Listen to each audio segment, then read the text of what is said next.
福山，坐落喺美麗嘅山頂上邊，一座設計獨特嘅教堂正興建咗喺呢一度。當你俯瞰着風光明媚嘅加利利湖，你會睇到教堂下面係一個天然圓形劇場嘅草地。主耶穌喺呢一個天父所預備、具有天然回響功效嘅地方嚟到去傳揚天國嘅訊息，因為可以讓成千上萬嘅聽眾能夠舒舒服服坐喺山坡上面聆聽。喺聖經馬太福音第5章話俾我哋聽，耶穌看見許多人，就上了山，他就開口教訓他們說：虛心的人有福了，因為天國是他們的。開場白就立刻讓聽眾注意到，呢一個係佢哋熟悉傳統拉比教義上完全唔同嘅信息。哀慟的人有福了，因為他們必得安慰；溫柔的人有福了，因為他們必承受地土。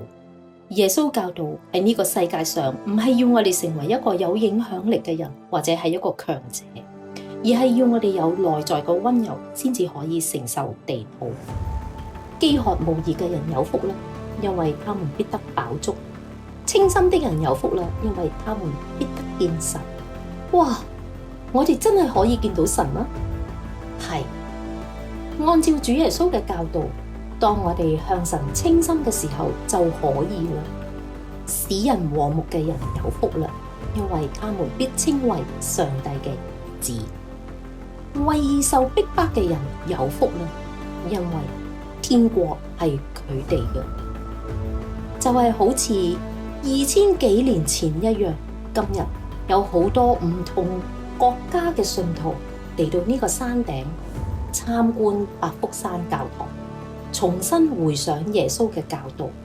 耶穌喺呢個山頂上面教導咗我哋點樣真正寬恕人、祈禱、禁食、愛我哋嘅敵人，同埋對婚姻嘅忠誠。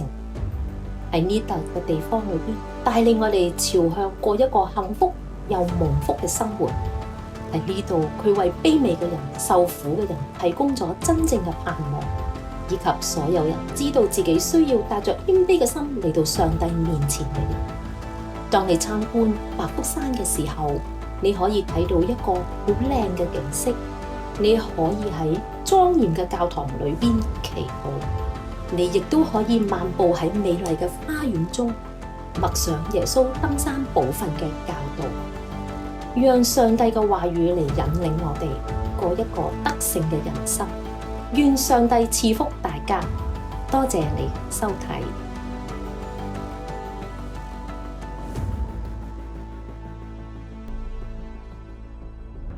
多謝你嘅收睇。如果你想睇呢個視頻嘅完整版，或者想了解更多嘅信息，你可以點擊以下嘅網址。